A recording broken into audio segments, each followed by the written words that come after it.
Karanlık kalan yerlerden herkese salamlar. Bugünkü qonağımız toyda, şadlıqda elə çox görsənməsə də stolüstü meyxanalardan xiridarların ən çox tanıyıb, bəyəndiyi Fuad Papanindir. Fuad, xoş gəlmişsən. Çox sağ ol ki, dəvəti qəbul edin. Xoş günün olsun mübarək, təşəkkür edirəm. Salamlayıram. İnşallah sənə də uğurlar. Çox gözəldir veriliş. Yəni, demək olar ki, bir 90%-ni verilişin izləyirəm. Maraqlı qonaqları dəvət edirsən. Mənə də bu dəvəti etdiyin üçün təşəkkür edirəm. Mən təşəkkür edirəm. Verilişlərin 90%-nə baxmısansa, onda yəqin sən bunu bilirsən, amma mən yenə də standart hamıya dediyim kimi deyim. Demək, verilişimizdə proses belədir ki, əvvəl qonağı dəvət edəcəyimiz qonağın şəklini səhifədə paylaşırıq. İzləyicilərimiz ora şərh yerinə suallar yazır və biz sualları qonağa ünvanlayırıq. İcazə ilə keçək suallara. Buyur. Daimi izləyicimiz Aysel xanım yazıb ki, salam, axşamınız xeyirli olsun. Qonağınızı və izləyiciləri salamlayırıq. Sualım belədir. Dini meyxana dediyimiz, meyxanada dini mövzulara yer verilməsi sizcə hansı formada və hansı çərçivə daxilində olmalıdır? Biz bir izləyici kimi fikrimiz maraqlı olarsa, əlbəttə ki, dinimizin təbliği və bizə əziz olan şəxsiyyətlər haqqında deyilən gözəl sözlər bizlər üçün çox xoş və dəyərlidir. Lakin bəzən görürük ki, sözlə onu deyən insanın arasında yerlə göy qədər fərq var. Bu mövzu barədə fikirləriniz maraqlı olardı. Təşəkkür edirəm, uğurlar sizə.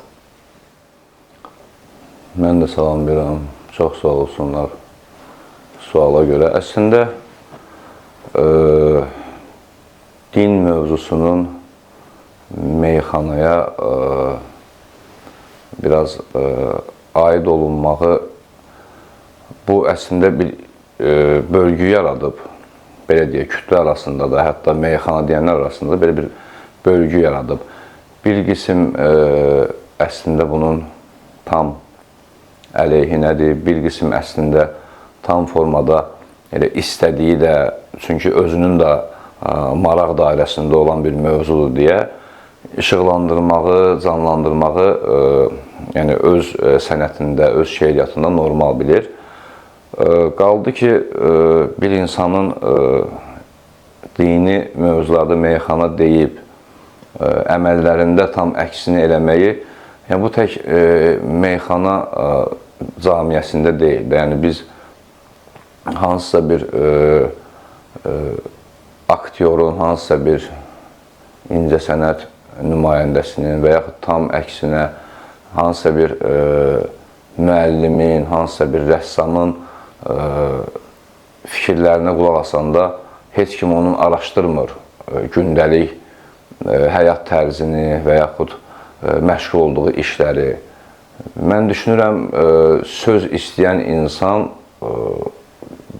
kimliyindən asılı olmayaraq deyilən şəxsə yox, dediyi sözə önəm verməlidir. Biz bir müğənninin ifasını dinləyəndə və yaxud bir rəssamın bir əsərinə baxanda əsərə olunan reaksiyadan gedir də söhbət. Orada o rəsmə qiymət verirsən, o rəsm səni düşündürür. Mümkündür ki, bir insan başqa bir sahə ilə məşğul olsun, amma dediyi söz həqiqətən də məntiqli bir söz olsun.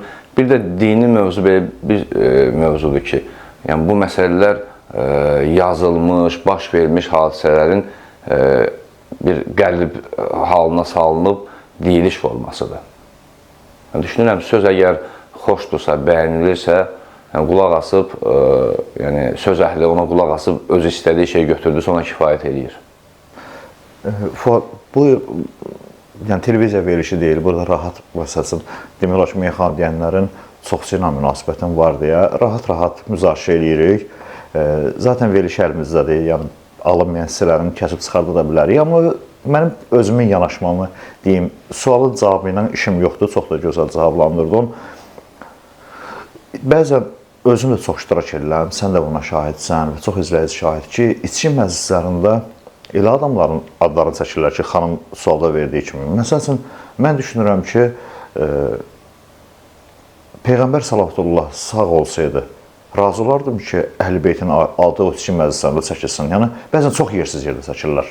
Bəzən yox, əksəriyyət hallarda yersiz yerdə çəkirlər. Yəni, lap tutaq ki, İmam Hüseyin əleyhissalam olsun, razı olardım ki, onun bacısı ilə adan, anası ilə adan o içki məclislərində çəkilsin. Zaten o qulaq asan nə hiss eləyəcək ki, bu bir növ o qulaq asana necə gəlir? O evdə bir dənə o parodiya kimi var idi, evdə anasını döyən adam içir gəlir, anam buğamı zakaz edir. Yəni, bu ondan artıq ona təsir eləməyəcəkdir. Yəni, çox yersiz görsənir. Səncə? Yox, orada əgər sual... Yox, mən sualına işim yoxdur, mən baxışından danışıram. Yox, əlbəttə ki, ümumiyyətlə, mən də mümkündür, bəlkə 5 il, bəlkə 10 il, bəlkə 15 il bundan qabaq hansısa bir məclisdə olub, bəlkə də mən də əgər o sadaladığımız isimlərin, yəni sadaladığımız insanların isimlərini mümkündür ki, meyxana ilə çəkmişəm. Amma şükür mən bacardığım qədər maksimum dərəcədə, yəni o içkili məclislərdən biraz uzaq olmağa çalışmışam. Amma bəli, yəni ümumiyyətlə çəkilməyi mənim fikrimcə düzgün deyil. Məncə də. Keçək başqa bir suala. Orxan Ali adında bir izləyici yazıb ki, deyirlər meyxana sənətində qruplaşmalar var. Siz bir qrup yaratmaq istəsəniz, kimləri o qrupa cəlb edərdiniz? Yenə çox sağ olsun suala görə. Gəlin belə baxaq da məsələyə. Qruplaşma varsa da belə, yəni bu tək meyxanada deyil. Yəni əgər ümumi götürsək, məsəl üçün, sən də bilirsən bunu, mən bir neçə ildə uzun müddətdə belə deyək ki, futbolla da məşğul olmuşam. Bəli. Yəni, futbol camiyyəsi də, meyxana camiyyəsi də çox böyük kütləyə malikdir. Yəni, bu sahələrin daxilində çox böyük proseslər baş verir doğrudan da. Yəni, orada da belə bir şey var, məsəl üçün. Bir məşqçi, bir klubun məşqçi təyin olunursa, avtomatik olaraq o da öz tanıdığı, öz bildiyi, özünün məsələn, oyun taktikasına uyğun olan oyuncuları o heyətə cəlb edir. Bəli, normaldır bu. Bir futbolçu ilə götürək həyatda belə münasibəti varsa, o da can atır onu həmən heyətə cəlb eləməyə. Amma nəticədə bunların hər biri futbol oynamağı bacaran insanlardır.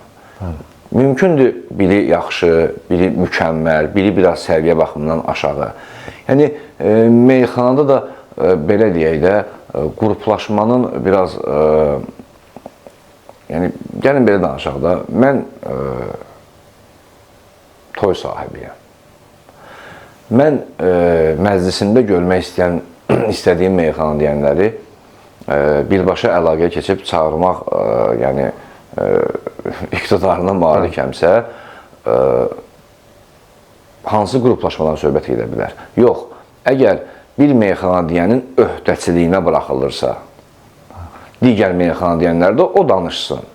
Burada mümkündür, münasibəti daha yaxın olan, həyatda, məsəl üçün, meyxanadan da başqa hansısa bir şəxsi dostluqları, şəxsi münasibəti olan bir meyxanadan digər meyxana deyəni məsləhət görsün, tövsiyə eləsin və onu danışsın, çağırsın. Aha. Amma yəni, sırf qruplaşma varsa da, yəni, mənim qabağıma çıxmayıb. Əslində, burada izləyici qruplaşma varsa, Fuad qruplaşma qursaydı, kimlərdən bir qrup yaradardı sualıdır? Əslində, mən qruplaşma, yəni qrup yaratmazdım, amma məclis sahibinin bu meyxananın hansı tərəfinə daha çox meyli olduğunu, yəni nəzərdən keçirdib ona uyğun olan bir heyət yığardım. Məsələn, bugünkü gün olur da məsəl üçün dost, tanış, müraciət edirsə kimsə, məsəl üçün də bir məclisdir, belə götürək ki, 4 meyxana deyən məsəl üçün məclisində görmək istəyir. Avtomatik olaraq mənlə məsləhət alır ki, məsəl üçün bunu necə eləyək? Mən məsəl üçün məsləhət görürəm, o kütləni də maraqlanıram, kimdir, kim deyil, məsəl üçün hansı meyxanaya daha çox meyli olan bir kütlədir. Ona uyğun olaraq, amma əgər burada məsələ bir meyxana deyən istənilir və müraciət olunan meyxana deyən onun qarşısına sədd qoyub, məclis hissəsindən o olmasın, bu başqa biri olsun deyirsən. Hə, burada biraz məsələ dəyişir. Futboldan bayaq futbol barədə vurğulamışkən, Asif Zeynalov adlı bir izləyici sual yazıb ki, Fuad, futbola olan həvəsin həmişə hiss olunub, üstəlik illərlə futbolla da məşğul olmuşsan, paralel olaraq meyxana deməyə də böyük marağın olub və illərdir meyxana deyirsən. Əgər ikinci dəfə dünyaya gəlsəydin, bir seçim şansın olsaydı, futbol yoxsa meyxana, hansını seçərdin? Asif salamlayıram, Asif mənim həqiqətən də yaxın dostlarımdan biridir. Yəni, çox yaxşı, çox yaxın dostluq münasibətimiz var. Özü də uzun illərdir futbolla məşğul olub, özü də mini futbolcu Avropa çempionudur, onu da salamlayıram. Əslində, mən futbola da, meyxanaya da istedad kimi baxıram. Mənim düşüncəmdə meyxana deməyi bacaran hər bir insan, yəni, məsələ bu, qulaq asıb əzbərləyib yox da. Bu gün üzvdə olan meyxana deyənlər var, tanınmayan meyxana deyənlər var və yaxud bir müddət tanınıb sonra meyxana fəaliyyətini belə müvəqqəti donduran meyxana deyənlər var, ümumiyyətlə meyxananı, belə deyək, tərk edən meyxana deyənlər var. Mən düşüncəmdə olan hamısının istedadı var. Yəni, futbol da, yəni, bugün Bakıda, Azərbaycanın digər bölgələrində minlərlə uşaqlar həyətlərdə, futbol meydançalarında futbol oynayırlar. Hamı futbol oynayır. Lakin onların içərisindən istedadlı uşaqlar o işlə məşğul olurlarsa, davam edirlərsə, müəyyən mərhələlər keçdikdən sonra artıq bu işdən peşəkar məşğul olmağa başlayırlar və nəticə verirlər. Amma onu seçərdim, bunu seçərdim. Düşünürəm ki, o dövr olsaydı, meyxanını seçərdim. Bu dövr olsaydı futbolu. Fuadın çox gözəl fikirləri var. Təzə kəşf eləmişəm. Gülağa ilə dəyişməsi maraqlı olar məncə. Özü görəsən bu barədə nə düşünür? Sağ olsun suala görə. Yəni, məni də belə, mənim də haqqımda belə düşündüyünə görə təşəkkür edirəm. Əslində, mən deyərəm ki, bəlkə bir 15 il bundan əvvəl həmən o heyət, olan bir heyəti var idi. David, Gülağa, Balabəy. İndi də var. Bizim, mənim o doğulub boya başa çatdığım Papanində bir dəfə olandan bir mağar toyunda olmuşuq. Necə alınıb alınmağını da, yəni, tam səmimi desəm deyə bilmərəm. Amma fərqli-fərqli, yəni, meyxana üsullarında olan adamlarıq. Məncə də. Emil Abdullayev adlı başqa bir izləyici yazıb ki, salam şair, necəsiz? Şairin ən sevdiyi stol üstü meyxananı kimdən zövq aldığını, amma reklamı olmayan şəxsəsin zəhmət olmasa hamımızı uğurlar.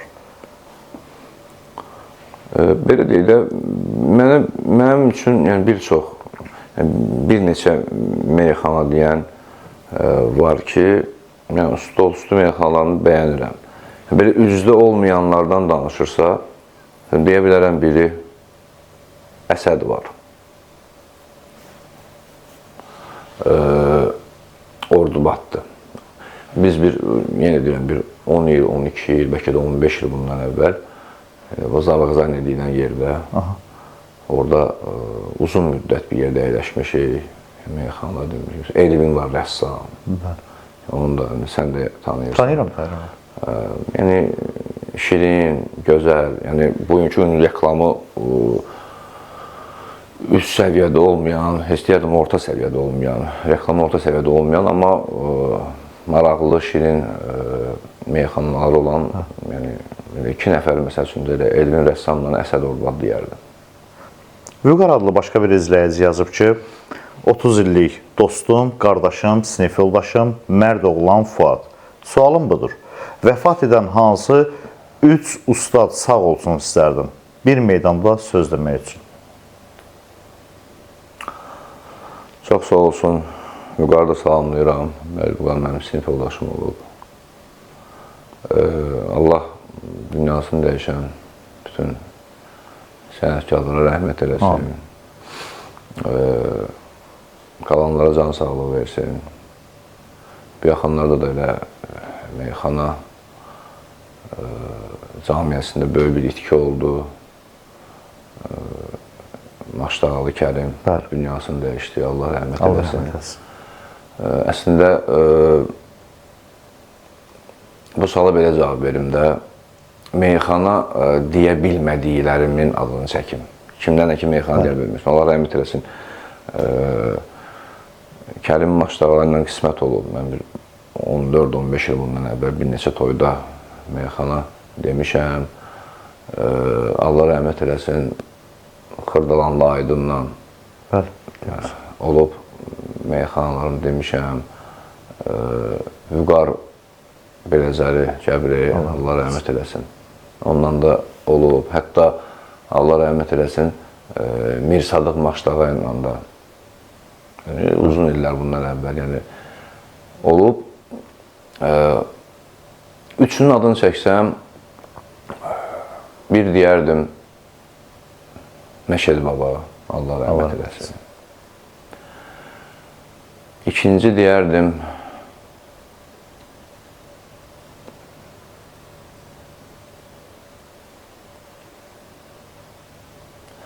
Vüqar Coratdır. Yadıma elə, Allah rəhmət eləsin. Sumqayıtda. Bəli, yaxşı meyxana deyirdim.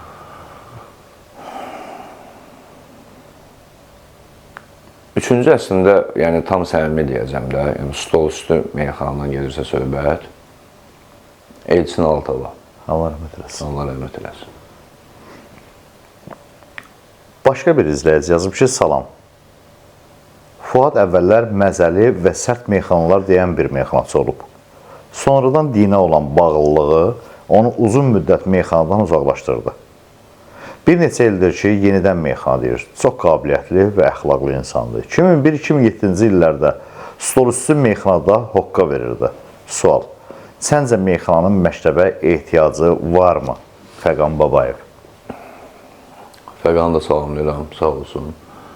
Yəni, tam səmimi, müəyyən sual verən yoldaşlardan tanımadıqlarım da var. Amma ad soyadla ilgili tanıdığım insanlar da olur.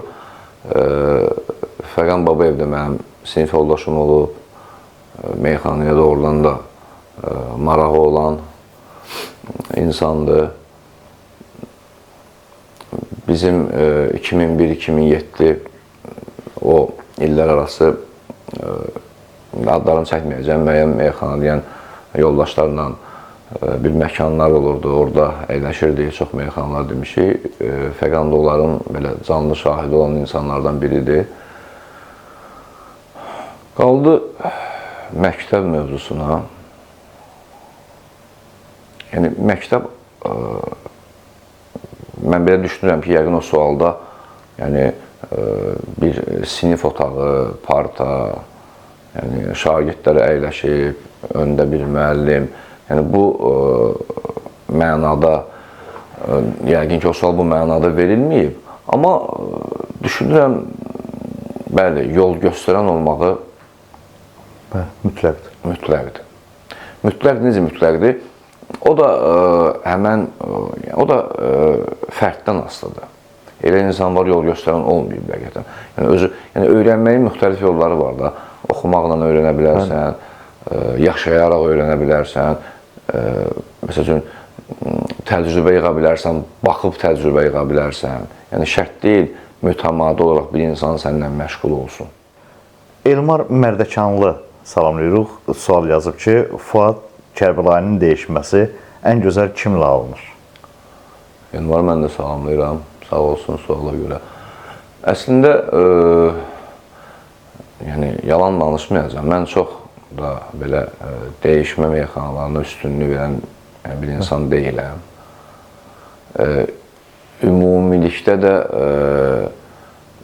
əksər hallarda tanıdığım insanlarla, yəni tanıdığım meyxana deyənlərlə məclislərdə və yaxud stol-üstü meyxanalarda və yaxud kiçik tədbirlərdə yəni tək-bir-tək dəyişmələrim olub. Yəni şəxsən bir ad çəkə bilməyəcəm, yəni məhz o adamdan.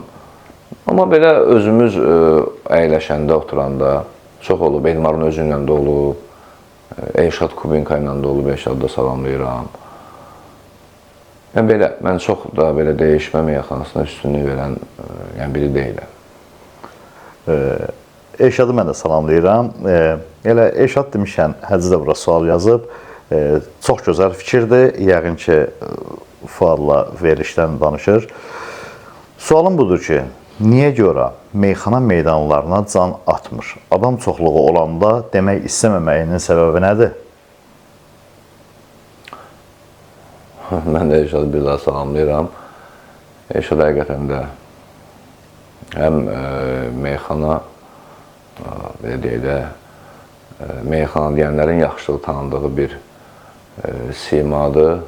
Həm də deyərdim ki, xeydarların da, onun da mənim şəxsi düşüncəmə görə istedadlı oğlandır. Qaldı suala cavab. Bilirsiniz necədir? Meyxananın bu bacarıq tərəfindən başqa insanın özünün bir təbiəti, bir xarakteri var. Yəni hər bir insan, yəni heç bir belə bir qayda yoxdur ki, məsələn, bir sahədə çalışan, bir sənətlə məşğul olan insanlar, eyni sənəti bölüşən insanların hamısının xüsusiyyətləri, xarakterləri, həyat tərzləri bir olmalıdır. Yəni insanlarda bu fərqli-fərqlidir. Yəni mən 10 nəfərlik, 12 nəfərlik, 15 nəfərlik meyxanaçının bölüşdüyü səhnələri qəbullana bilmirəm biraz. Əlbəttə.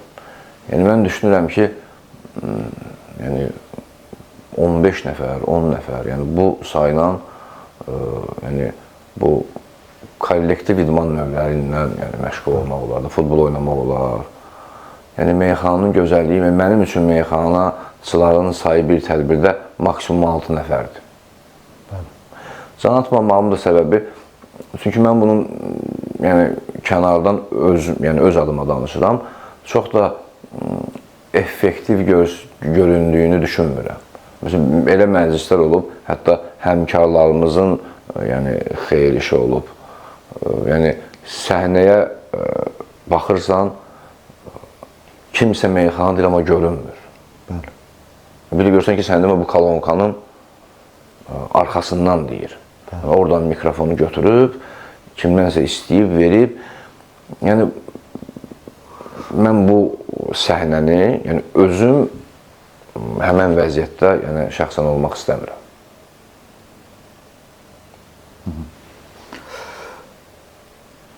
Başqa bir izləyicimiz yazıb ki, salam Mübariz bəy, qonağınızı da salamlayıram. Ona sənətində uğurlar arzulayıram. Bilmək istərdim, meyxana Fuada nə qazandırıb və eyni vaxtda meyxanaya görə nəyi itirib? Verilişiniz daimi olsun, inşallah. Hörmətlə Kərbəlayı Ramin.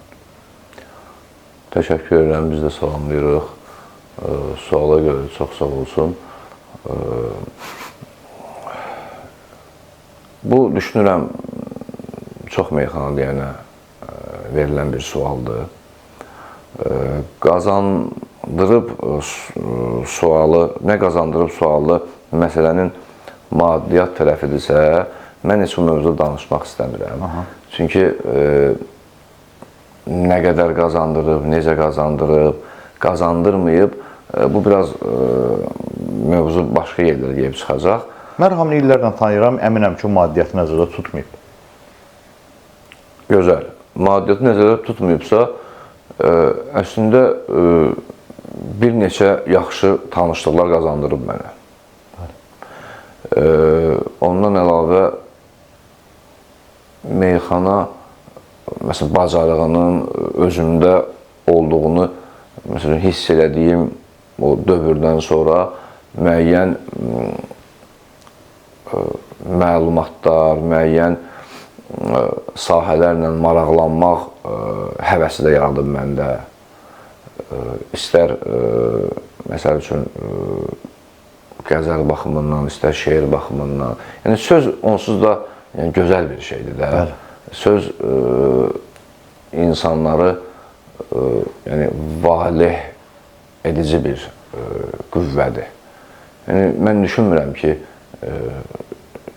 kimsə sözdən, elə bir insan olsun ki, o sözdən zövq almasın. Qazanmışam, yəni müəyyən tanışlıqlar, müəyyən məlumatlar, müəyyən, məsəl üçün, meyxananın həvəsi ilə müəyyən kitablar oxumuşam, oradan da müəyyən məlumatlar toplamışam. Yəni, deməzdim ki, heç nə qazanmamışam. Belə itirdiyim, mən səmimi olmağa çalışıram. Yəni, böyük bir şey itirməmişəm. Bu sayca 48-ci verilişimizdir. Bundan qabaqki verilişimiz Vüqar Binəqədili qonaq olmuşdu. Sual yazıb Vüqar buradan. Salamlayıram Vüqarda. Fuad qardaşı salamlayıram. Ad günüm mənimlə bir gündədir. Çəkilişimiz də bir gündə olsaydı yaxşı olardı, uğurlar. Sağ olsun Vüqar Binəqədi. Mən də salamlayıram. Bizim Vüqarla tanışdığımız haradasa bir o da 14 il, 15 il olar. Amma ad günümüzün bir yerdə olmağını bir neçə il bundan əvvəl bilmişik. Söhbət edirdik, danışdıq. Noyabr ayının əvvəlləri idi. Belə bir mövzu düşdü. İnşallah qismət olar, bir gündə bir yerdə çəkiliş olar. İnşallah. Ayaz Sabirabadlı adlı başqa bir izləyicimiz yazıb ki, salam Mübariz qardaş, qonağınız Fuad Papanini də salamlayıram. Bir neçə dəfə meydanda, Ataşın meydanında olmuşuq, meyxanasında dinləmişəm.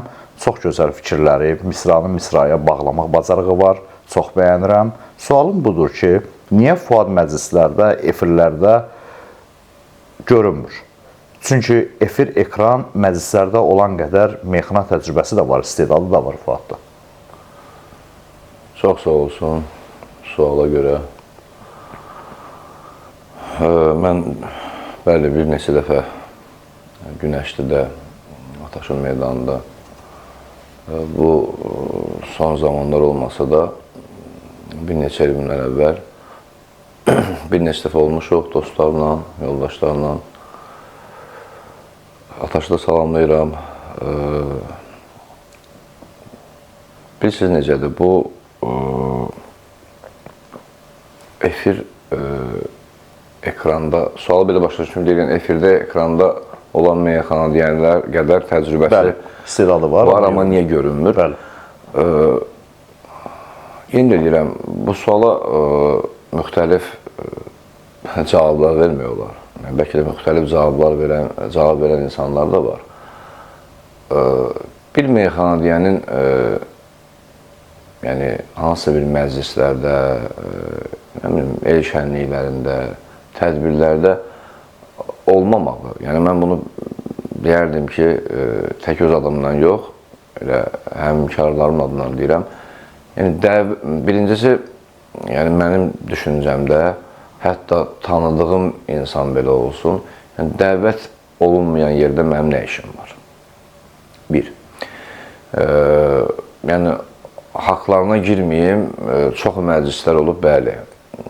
Orada dəvət də eləyiblər, meyxana deməyə. Yenə də deyirəm, mən yəni əvvəlindən yəni bu mövqedə olmuşam. Mən o çoxluq olan səhnədə yəni meyxananı başa düşə bilmirəm. Hə, məclislər olub 5 nəfər, 6 nəfər, hansısa bir bölgə olub. Orada meyxana demişik. Bu başqa məsələ. Amma sırf məclislərdə olmamağın, meydanlarda olmamağın səbəbi əslində belə deyil. Biz yəni özümüz özümüzə aid olan belə deyək də bir kütlə var ki, biz həmişə orada meyxana deyirik. Amma məclis sahibi bir meyxanəni dəvət eləmirsə, burada yenə də deyirəm, qarşı tərəfdə heç bir günah görmürəm. Mənim meyxanada çox tanınmamağımın yəni birinci səbəbkarı özüməm. Çox yəni o formada yanaşmamışam. Mən daha gənc olan vaxtlarında biraz meyxana yəni aləminin vəziyyəti bu deyildi. Yenə deyirəm, orada belə tədbirlər, belə məclislər bu formada olmurdu. Yəni, mən özümlə yəni can atmamışam belə ki, o məclisdə görsənim, bu məclisdə görsənim. Demirəm, şərait olub, imkan olub. Amma bu fərdi insanın özündən asılı olan bir məsələdir də. Burada başqa bir tərəfi yəni, günahkar hesab eləmək məncə düzgün deyil. Burada bir sual görürəm, hətta ona bir cavab da yazılıb. Yəqin ki, zarafat yanaşıb, çünki hər kimizin ortaq tanıdığı, məncə Emindir bu yazan. Emin Yusifov adlı bir izləyici yazıb ki, tələbə götürmək fikriniz olsaydı cavanlardan kimi istərdiniz ki, tələbəniz olsun və ya kimi görürsünüz gələcəyin ustadı kimi? Kamran Tarverdiyev adlı birisi cavab yazıb ki, məncə Emin bəy sizi götürərdi tələbə, çünki mən bildiyim qədər siz də azdan çoxdan meyxana deyirsiniz. Az da olsa anlayışınız var şeiriyyatdan. Məncə sizi götürərdi tələbə. Emin də Kamranı da salamlayıram. Emin də Kamran da bir-birlərini tanıyan insanlardır. Hər ikisi də mənim ortaq. Yəni, üçümüz də bir-birimizi tanıyırıq. Yenə də gəlirik həmən mövzuya, bu tələbə ustad məsələsinə. Yəni, mənim meyxana, belə deyək də, fəaliyyətimdə deyim, meyxanaya başlayanda deyim, belə bir olmayıb, yəni mənim ustadım olmayıb. İndi söz əhli də bilir, xeyirdarlar da bilir, meyxanada nə də bilir. Yəni, Papaynindən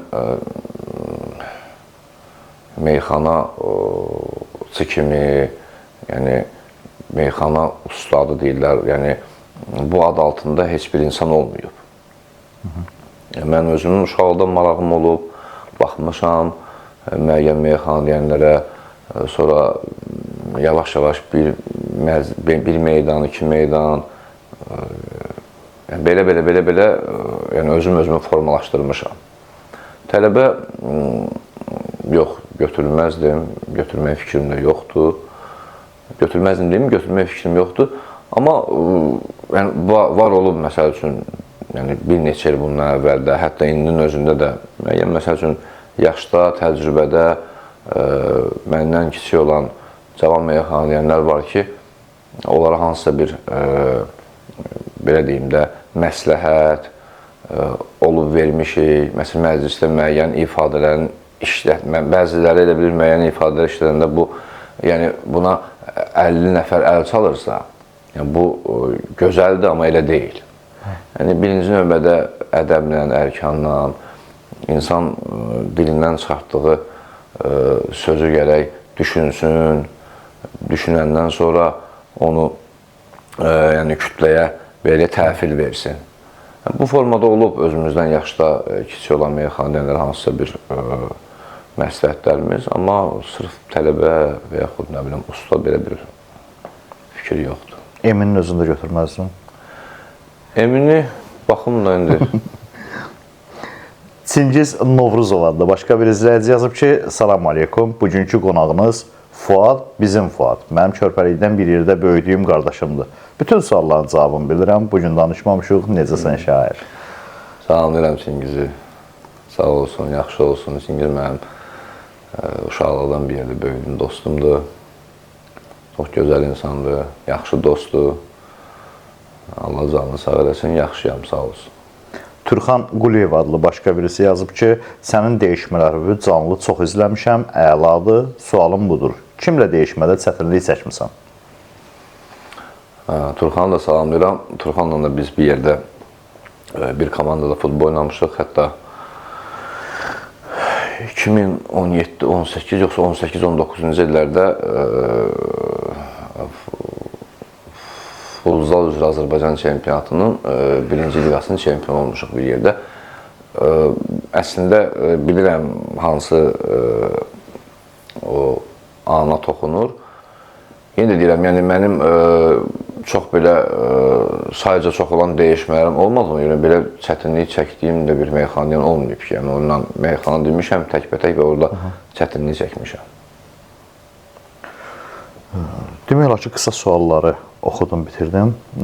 İndi biraz daha iri həcmli sualları keçid alıram. Amil Növrəs adlı daimi izləyicimiz yazıb ki, salamlayıram.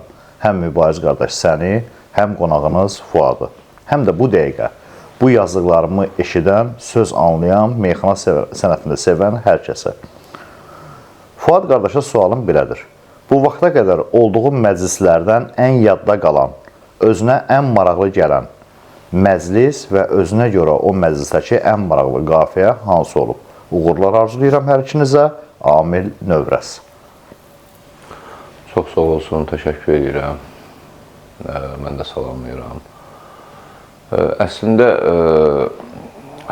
çəkiliş olmayan bir çox meydanlar olub, bir çox, belə deyək, hətta tədbirlər, hətta məclislər olub ki, orada çox yadda qalan, çox mükəmməl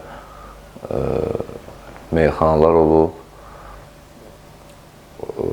Bu yaxınlarda, yəni şəxsən özüm barədə desəm, yəni özümün dediyi bir bəndi belə götürsək, bu yaxınlarda bir neçə ay bundan öncə bir məclis olmuşdu. Orada sənin də xəttini çox istədiyin, mənim də xəttini çox istədiyim Fariz qardaşımız, Fariz Bərdəli. Fariz idi, Balali idi, Maştağalı, bir də bizim Elşad Kubinka. Dördümüz idik. Yəni çox belə təfərrüatı ilə danışmayacağım. Orada hətta tərif qafiyəsi idi, belə deyək, tərif qafiyəsi idi. Yəni həqiqətən özümün də biraz, yəni özümə də xoş gəldi. Orada səni toy eləyəsən, ziyafət eləyəsən, belə bir Balali belə bir qafiyə tutmuşdu.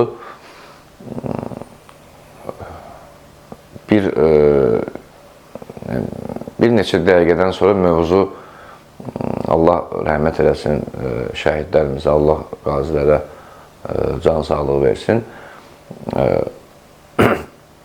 Meyxanamız elə alındı ki, səhv eləmirəmsə Elşad Kubinka şəhidlər barəsində bir bənd dedi. Ondan sonra Fariz idi, yoxsa Balali idi, qazilər haqqında bir bənd dedi. Elə həmin anında elə beynimə bir şey gəldi.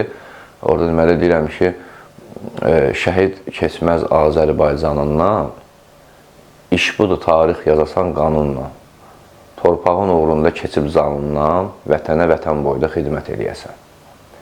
Belə bir, həmən o 4-5 dəqiqə çox maraqlı bir meyxana alındı, yəni tərif biraz belə deyək kənarda qaldı.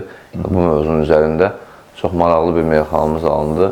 Yəni həm həmkarlarımızın da elə ürəyiniz oldu, xoş oldu. Bax belə. Elçin Abdullazadə adlı başqa bir izləyici yazıb ki, elə şey var ki, halal demirəm ona. Kamran Kubinkanın toyu. Fuad orada deyir ki, yəqin ki, Allahı biz tapmamışıq, böyük həsrətdir, vüsal demirəm ona. Vüqar isə cavabında deyir ki, vəsl şirinliyi ilə bir aləmdir, gör nə şirindir ki, bal demirəm ona. Buna bir izah verə bilər, öncədən təşəkkür edirəm, Elçin Tərtər. Çox sağ olsun, mən də salamlayıram. Suala görə təşəkkür edirəm. Bax, Mübariz, bir söz deyim sənə, həmən dövr mənim artıq neçə illərdir meyxana demədiyim bir dövrdür. Yəni, demək olar ki, neçə illər belə məclislərdə meyxana demədiyim dövrdən artıq belə deyək də, bir 6-7 ildir. Kamranı da salamlayıram. Kamran Kubenkanın məclisində Elşad meyxana deyənləri təqdim edir, səhnəyə dəvət edir. Orada elə demək olar ki, bütün meyxana deyənlər, bütün olmasın, yəni yüzdə olan meyxana deyənlərin əksəriyyəti oradadır. Səhv eləmirəmsə, Rəşad da oradadır, Orxan da oradadır, Allah rəhmət eləsin, Vüqar da oradadır, Balali da oradadır. Orada əslində Vüqar birinci qafiyə əsasında deyir ki, özünü dərk edən Allahı tapar, mən müəmmalı sual demirəm ona. Mən də ondan ancaq deyirəm ki, yəqin ki, Allahı biz tapmamışıq. Böyük əsrətdir, bu sual demirəm ona. Yəni, insan mümkündür ki, həyatda çox şeylər əldə eləsin, gözəl imkanı olsun, yəni maddi durumu mükəmməl olsun, amma bütün bunlar o boşluğu doldura bilməz. Bəli. Amma yəni, Allahla ünsiyyəti, münasibəti yaxşı eləyib, yaxşı eləyən insan onsuz da o biri tərəfini fikirləşməyəcək. Yəni, məncə orada bənd öz-özünə belə cavab verir ki, yəni, Allahı tapmamışıqsa deməli, bu həsrətdir də, vüsal deyil. Elvin Qədirli adlı başqa bir izləyici yazıb ki, salam aleykum, sizi və qonağınız Fuadı öpürəm, bağrıma basıram. Fuad xiridar gözü ilə baxılsa çox istedadlıdır və səliqəli meyxana deyir. Maraqlıdır. Hansı səbəbdən meyxana meydanlarında olmur, öz təşəbbüsü ilə olmur, yoxsa başqa səbəb var? Əgər başqa səbəb varsa, bu səbəb nədir? Çox sağ olun. Çox sağ olsun, təşəkkür edirəm. Qardaşda salamlayıram. Suala görə təşəkkür. Yenə deyirəm, müəyyən bir səbəb olub mənim 7-8 il meyxana deməməyimə.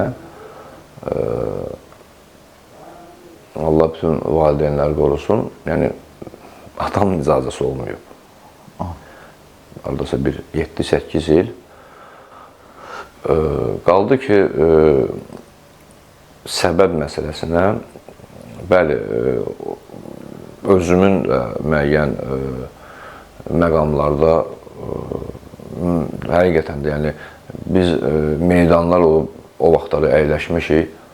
Məsəl üçün, hansısa bir meyxana deyəni dəvət olunub ki, məsəl üçün, bir neçə meyxana deyəni də özü ilə bir yerdə gətirsin, hansısa bir ad günlü, hansısa bir tədbirə. Məsələn, o dövrlər deyilirdi, mən məsəl üçün heç vaxt deyildim ki, qardaş, çox sağ olun da, yəni, bura yaxşıdır. Yenə də deyirəm, çünki o dövr meyxana deyən yəni, dostlardan bilərlər, bizim həmkarlardan bilərlər ki, o dövrdə meyxananın maddiyyat tərəfinə bu qədər maraq yox idi. Çünki meyxanada belə bir əslində maddiyyat da yox idi. Amma yenə də deyirəm, bu xiridarları və yaxud kütləni təqsirləndirəcək bir cavab kimi qəbul olunmasın da. Xeyr, yəni bir insan, məsələn, mən özüm istəmirəmsə, mənə olunan bir neçə təklif olunan məclislərdə, məsəl üçün, birinci növbədə say baxımından, yəni bir insan özü əgər istəmirsə, özü razılaşmırsa bundan, burada nə kütləni, nə söz əhlini, nə xiridarları günahlandırmaq olmaz. Bir yaxud dediyim kimi, ilk səbəbi olub, ikinci səbəbi həqiqətən də özümün çox maraq göstərməməyim və çox can atmamağım olub. Orxan Mirzəyev adlı başqa bir izləyici yazıb ki, Mübariz bəy, sizi və qonağınızı salamlayıram. Verilişinizə daima baxanlardanam. Sualım belədir ki, Fuad stolüstü meyxanalarda çox fərqli obrazlarda, fikirlərdə seçilirdi. Meydanı ələ almağı, sözə anında reaksiya verib, dərinliyində də olsa belə qeyri-adi cavabla qarşısındakı şairə gecikmədən cavab verməsi, sakit, təmkinli duruşu, bir nöqtəyə zillənib o nöqtədən bir məna axtarıb anında cavab verməsi və bu kimi hallarla seçilərdi. Və zaman-zaman bu cür şair xeyli müddət ortada görsənmədi və yoxa çıxdı. Bu zaman içində nə ilə məşğul oldu və bu sənəti davam etdirəcəkdirsə, niyə getdi? Getdisə, niyə qayıtdı? Sualımı səsləndirdiyiniz üçün çox sağ olun Mübariz bəy. Sizə və qonağımıza uğurlar arzu edirəm. Ramanadan Orxan. Mən də salamlayıram. Yəni sual verən yoldaşlar içərisində, yəni növbəti tanımadığım insandır. Yenə də çox sağ olsun sualına görə. Mən barədə bu fikirdə olmağını da yəni, sevindirici haldır, təşəkkür edirəm. Mən sizə bir söz deyim, meyxanadan getmək, məncə meyxanadan getmək anlayışı yoxdur. Yəni, məsələ məclislərdə, el şənliklərində, efirdə görünməməkdirsə, bu başqa mövzudur. Amma meyxana deyən meyxanadan gedə bilmir onsuz da. Hara geçir özünü aparırsan da? Bəli, yəni, bu səndə olan bir şeydir. Bəli. Çünki bu bazarı, bu istedad səndə varsa, mən məsəl üçün münasibətim çox olan insanlar var, əvvəl meyxana sənəti ilə məşğul olurdular. Biz özümüz də oturanda, yəni, istər-istəməz, yəni, onlardan da yəni, istəyirsən, yəni, qoşulurlar, deyirlər, otururuq. Yəni, sadəcə olaraq hərə bir müəyyən səbəbə görə uzaqlaşır. Yenə deyirəm, meyxanada xarakter, xüsusiyyət, insanın özünün xarakteri, təbiəti həqiqətən də çox önəmli amillərdən biridir. Bəli. Yəni, müəyyən adamlar var ki, məsələn, belə deyək, mən həmişə bunu düşünürəm. Mən 7 il, 8 il məclislərdə, meyxana tədbirlərində olmamışam. Və bu 7-8 il ərzində hər ilə bir 5 dənə meyxana deyən artımını hesablasaq, yəni bu 7 il ərzində bu 35 nəfər edir artıq. Bəli. Yəni, səni tanımayan insanlar var, sənin özünə yad olan simalar var, sənin siman həmən o illər ərzində ortaya çıxan meyxana deyənlər üçün yad olan bir simadır. Həmişə düşünmüşəm, yəni bu indi də belə bir, yəni meyxananın ən xoşuma gəlməyən tərəfi, bəzən meyxana deyənlər, bəzi meyxana deyənlər, kütlənin, o da söz anlamayan kütlənin alqışını, rəğbətini qazanmaq üçün qarşısında olan meyxana deyənə etik bir ifadə işlədə bilər. Yəni, münasibəti olmayan bir insana o sərhəddi keçib bir söz deyə bilər. Yəni, sərhəddi keçmək, Allah eləməsin, yəni, bu o demək deyil ki, belə tam formada söyüşlə meyxana deyəsən və yaxud yəni, tam formada sərhədi keçəsən. İnsanlar əgər bir-birlərinə arasında olan münasibətə görə öz ünsiyyətlərini qurmalıdırlar. Yəni, burada yaxınlıq, uzaqlıq məsələsi var. Yəni, mən həmişə o şeydən, belə deyək, ehtiyat eləmişəm. Yəni, tək özüm üçün yox, məsəl üçün, mənim bir meyxana deyən həmkarım var, onunla həyatda da münasibət. Mən hətta həmişə ona da demişəm. Yəni, qıraqda olsam da belə, yəni, ona da demişəm ki, yəni, çalış elə bir mühitdə, elə bir atmosferdə ol ki, yəni, o şərait yaranmasın. Elədir. Çünki bu mənim də dostuma, həmkarıma, hətta dost həmkarıma belə bir söz deyilsə, mənə də xoş olmayacaq. Yəni, mən hər zaman belə şeylərdən qaçmışam. Yaşar Rüstəmli adlı başqa bir izləyici yazıb ki, salamlayıram Fuadı və Mübarizə. Fuadın cəmi 5-6 dənə YouTube-da məclisini görsəm də, amma yadımda saxlamışam ki, çox səliqəli və mənalı söz deyəndir. Heyf ki, az görünür məclislərdə. Onun bir sözü yadımda möhkəm ilişib qalıb. Hər gün təzə şalvar, təzə köynəyi nəyə lazımdır? Oğlan odur ismin, salafan saxlayır üstündə. Sualım belədir. Bəziləri düşünürlər ki, meyxanaçı təzə bir söz deyəndə güya ki, savadlı olmağını bildirir. Məsəl üçün, Kərim abinin o vaxtı paradoksal sözü kimi. Bu düşüncə nə dərəcədə düzgündür Fuadın fikricə? Ona qalanda o qədər başqa sahələrin terminləri var ki, istər tip, istər idman və ya rus və ya ingilis sözləri. Onda belə çıxır ki, tiblə əlaqəsi olan meyxanaçı 3-4 dənə məsəl üçün anla bitən, amma tibbə aid olan söz desə, onda avtomatik olaraq söz bazası geniş meyxanaçı sayılır həmin adam. Sualım biraz uzun oldu.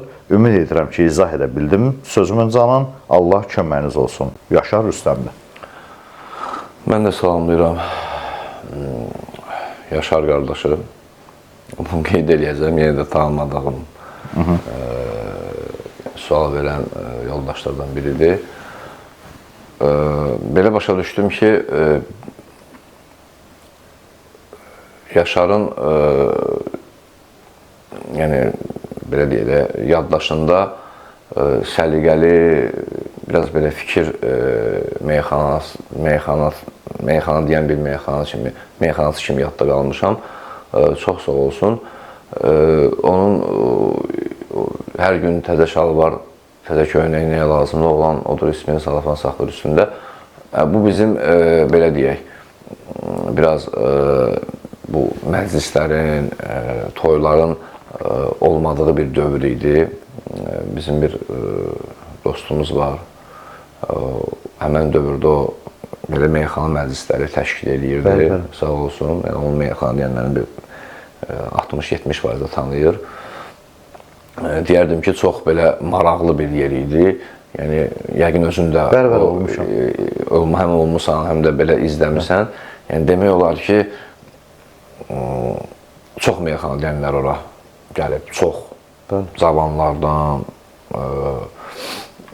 yaşlı və cavanlara nisbətdə yaşlı meyxana deyənlərdən çox meyxana deyənlər gedir. Orada çox maraqlı meyxanalar gedir və hətta bəzi meyxanaçılar olub ki, yəni həqiqətən də orada daha da püxtələşdiklərini, yəni özləri öz dilləri ilə yəni bunu ifadə ediblər ki, yəni hətta bizə o çox böyük kömək oldu ki, biz orada püxtələşdik. Qaldı meyxanada işlənilən terminlərdən. Bu bilirsiniz necədir? Ümumiyyətlə, meyxanadiyənin məlumatda olmağı çox gözəl şeydir. Müxtəlif sahələrdən anlayışı olmağı, yəni onun üçün bir addım öndə olmağı deməkdir. Yəni müsbət bir göstəricidir. Amma yəni bir insan, məsəl üçün tibbi terminlər var, hüquqi terminlər var.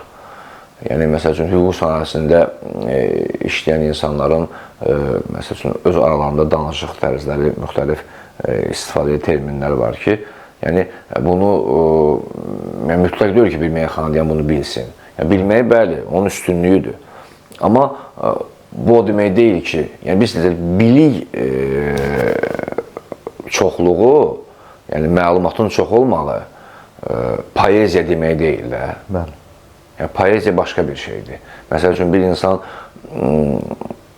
daş, su, alov, məsəl üçün, hava.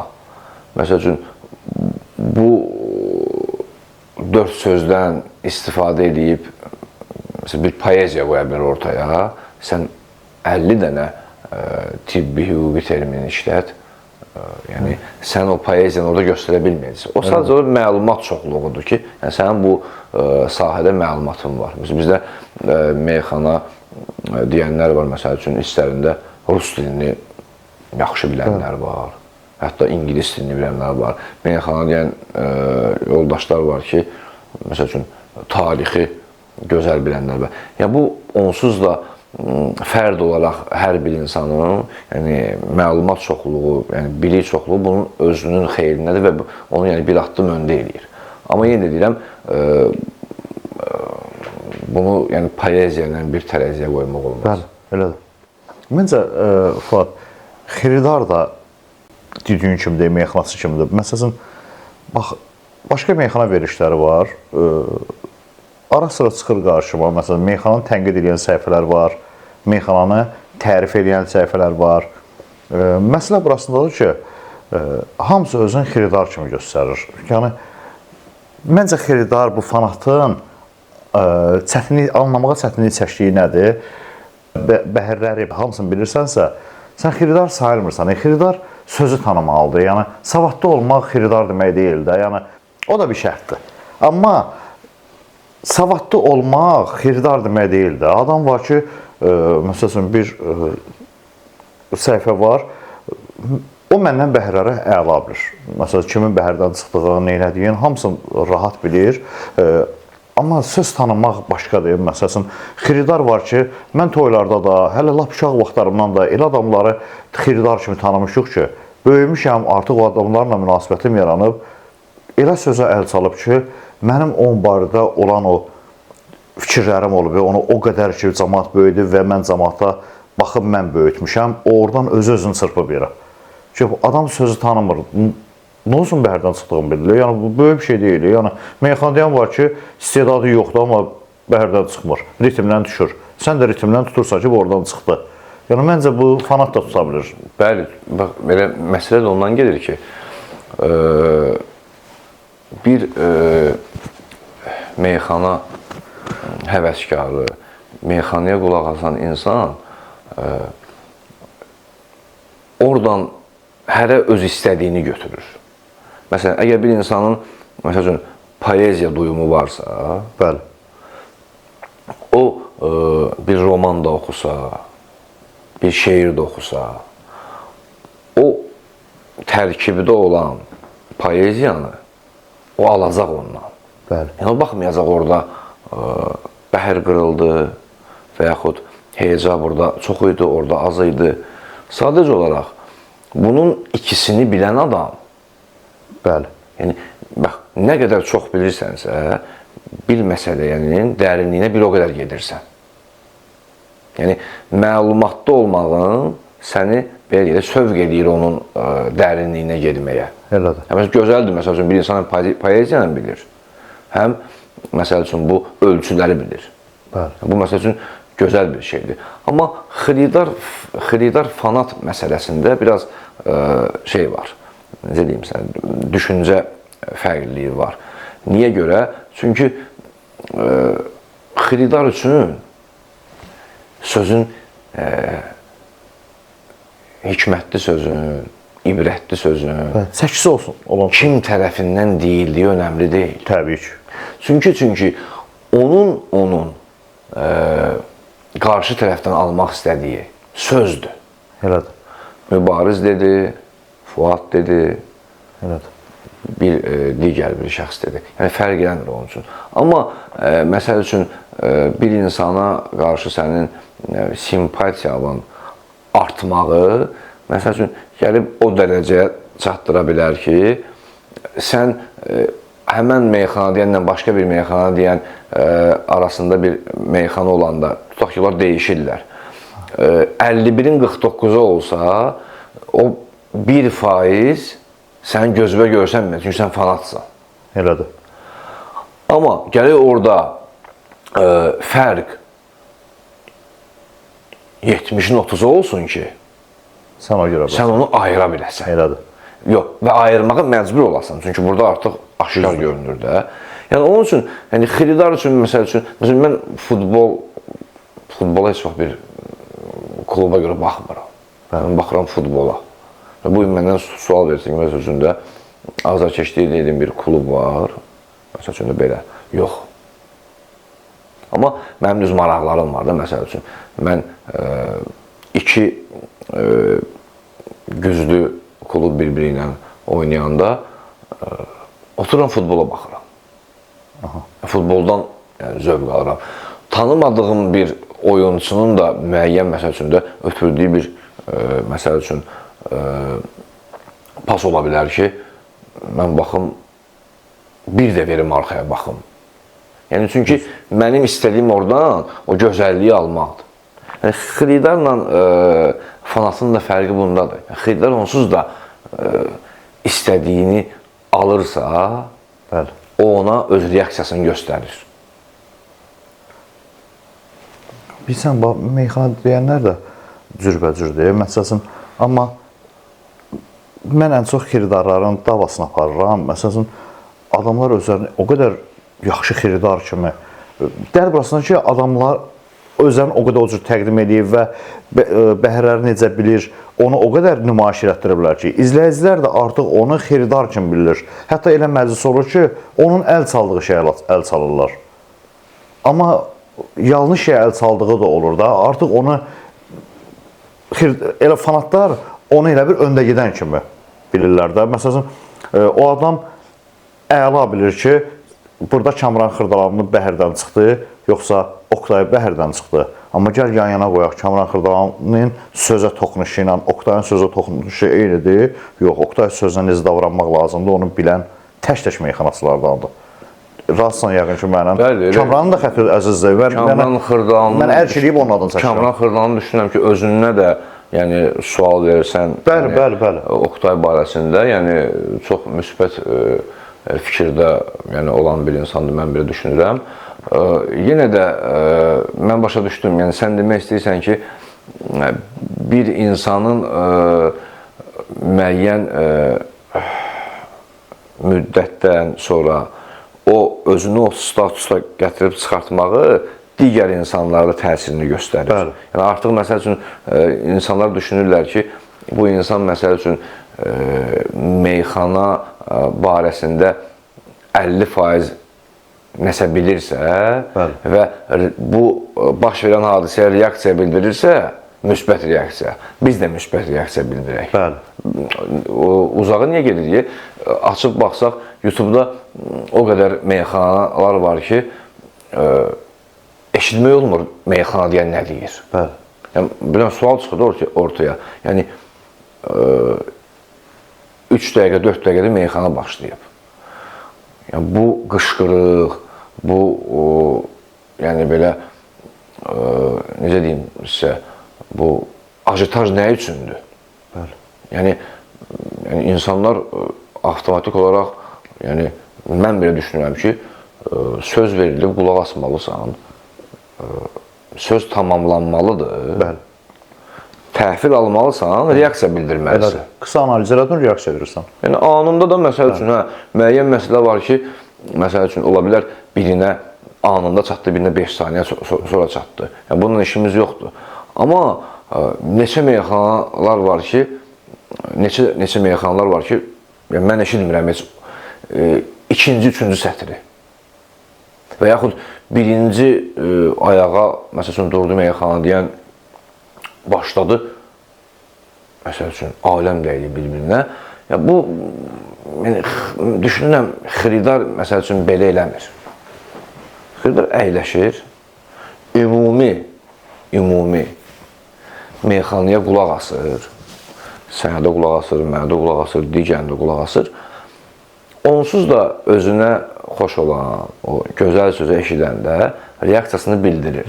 Amma heç olmasa, bizim də bəzi, məsəl üçün, stolüstü meydanlar var. Hətta orada şəhərlərdə də yazıldan, məsəl üçün, kameranı çəkən, məsəl üçün, adam elə olub ki, məsəl üçün, çox belə aşırı dərəcədə, yəni səslə belə öz reaksiyasını bildirib. Bir şeyi başa düşmək lazımdır ki, bu həqiqi dinləyiciyə xoş olan bir şey deyil. Bu qulağa xoş olan bir hadisə deyil də. Çünki söz, bayaq deyirsən, Oktayın söz toxunmağı. Məsəl üçün, kim görüb Oktayın qışqıra meyxana deməyini? Amma Oktayın, məsəl üçün, bu qədər yadda qalan. Bizim Allah canını sağ edəsin, biz yenə də deyiləm bir 13 il, 14 il, 15 il bundan əvvəl istər 7-ci mikrorayon tərəfdə, istər başqa bir, bizim bir dostumuz var, O Oktayın da tanıdığı bir adamdır. O dövrlərdə çox yığışmışıq. Hətta orada Oktayın tələbəsi var, Müşfiq, sonra Ramin Sədalı, onda Baba Qədirli, o da istedadlıdır, cavan idi, çox cavan idi. Yəni o dövrlərdə mən bir 14-15 ilin bəlkə söhbətini eləyirəm. Yəni onsuz da Oktayın belə deyək də, yəni meyxana baxımından bünövrəsi bu cür qoyulub. Sakit, aramla.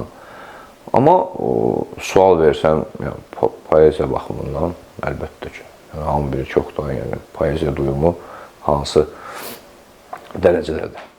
Meyxana yarışması var. Kəlmə-kəlməyə mən o layihəni çox bəyənirəm.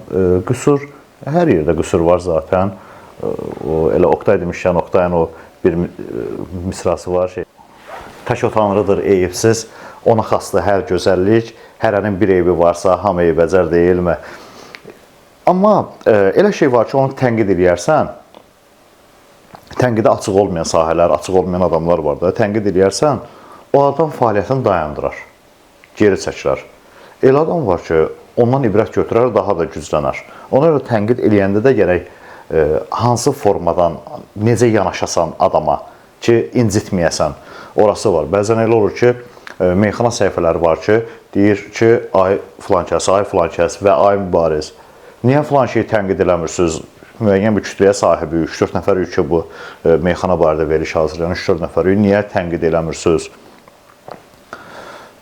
Mən bütün tanımadığım başqa səhifələrə buradan demək istəyirəm ki, mən meyxananı tənqid edən tərəf deyiləm. Mənim ola bilər müəyyən kütləm var, ola bilər ki, müəyyən izləyicilərim var, amma mən meyxananı tənqid edən tərəf deyiləm.